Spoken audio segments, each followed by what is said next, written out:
Remue ménage. Remue ménage.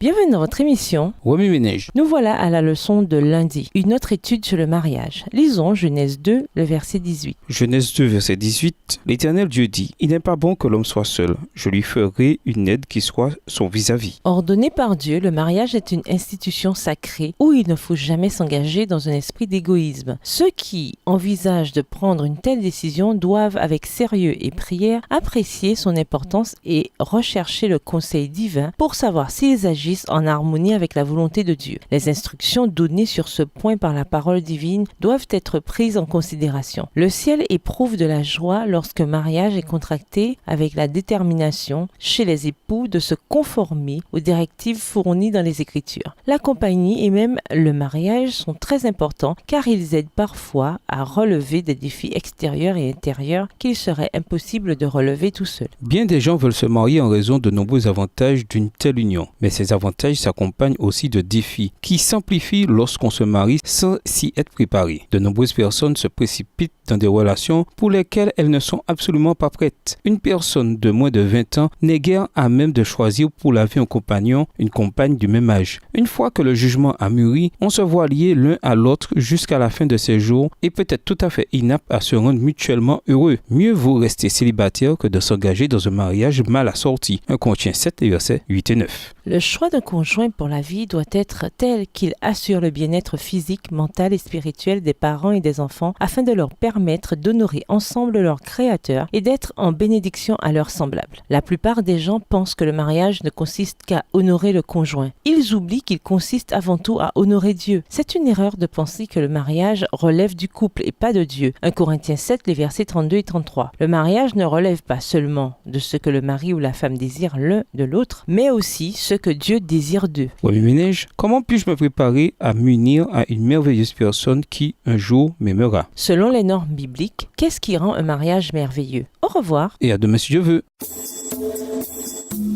Remue ménage. Remue ménage.